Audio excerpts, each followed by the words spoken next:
Welcome to Frames, HEC-TV's program about St. Louis films and the people who make those films. I'm your host, Kent Martin.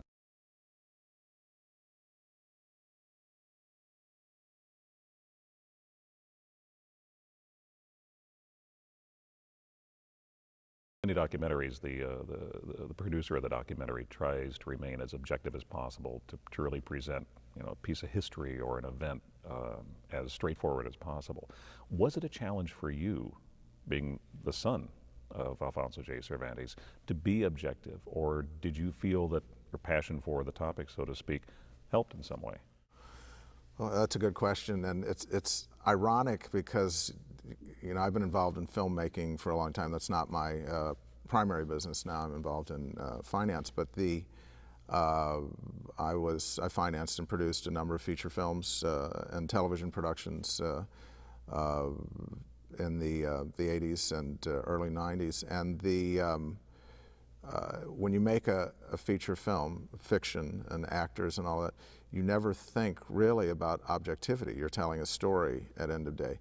And it wasn't until one of the newspapers had interviewed me about the documentary, said, well, it's not necessarily all of that, it's not necessarily that balanced. And I was also a news writer, started out actually KMOX here in the newsroom in the early 70s, worked for CBS. And I gave that some consideration, and I thought about it. Well, it's true. I mean, documentaries have a point of view, whether you're Michael Moore telling a story about our broken healthcare system, or a documentary that has to do with politics. And I just recently watched the picture Bobby that Emilio Estevez did. And in many ways, that's like a theatrical documentary telling his life story. I don't know that objectivity is as important. I think being factual is important. And when I was asked that question, it caught me off guard a little bit because I hadn't thought about being objective. Going back a step, there are things that I discussed in the film which were very painful episodes in his life, not the least of which was the Life magazine article. If one knows the whole history of that and what happened subsequently, it at end of day was a hatchet job that was done not just by my father, but over a series of months in the last year that Life magazine was in business at that point, muckraking that was done on with a lot of politicians, most of which was proven to be untrue, some of which was misinterpreted. But I did discuss that. I discussed the problems that he had growing up, some of the behavioral issues around his family situation, his academic situation. So there, I didn't hold back in certain areas that I thought were important parts of his life. And while it is a labor of love, and while it is from a son who was very close to his father, at the end of the day, I don't think objectivity is as important as being factual, because there was a story to tell, and the story of this amazing man. Much of the footage we're going to see here in just a few minutes came from archival films, best I can tell. But there's a lot more that you captured, or that you found in film, than I think I would have expected to find, especially back then. Not that, I mean, there wasn't video or anything like that. Film was an expense. How did you find all that film? I knew for a long time I was going to do this film. Finding the time to do it was an issue. So I was accumulating things over the years. But what was interesting about it, Kent, is that when I finally sat down and began to organize all the materials, many of the formats and the form that the footage was in, there was no mechanism in place to transfer that into digital that I could then use for editing purposes. One of the very interesting surprises that caught me completely off guard was to send stuff out.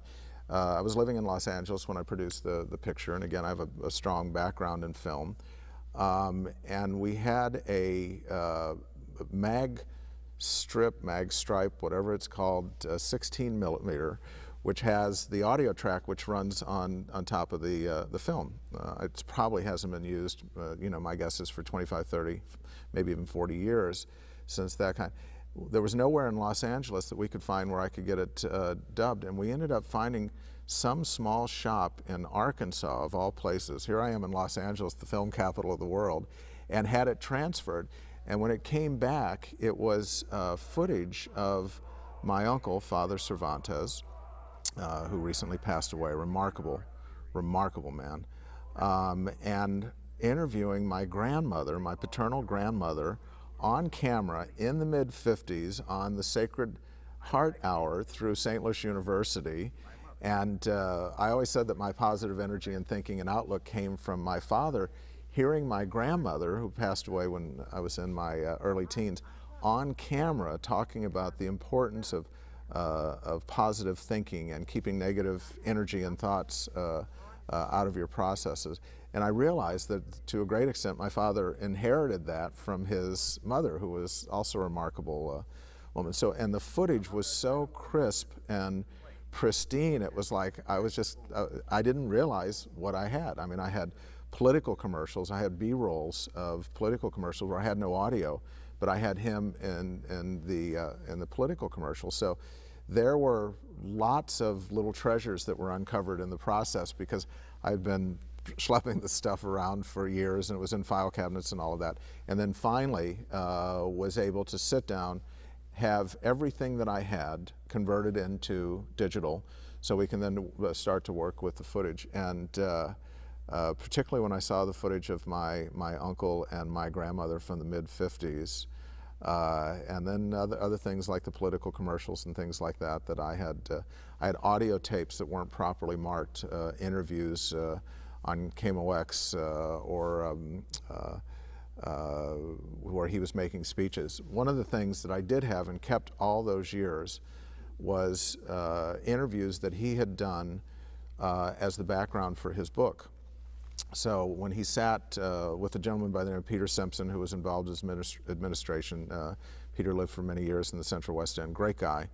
And I first sat with Peter and talked about this, again, 20 years ago.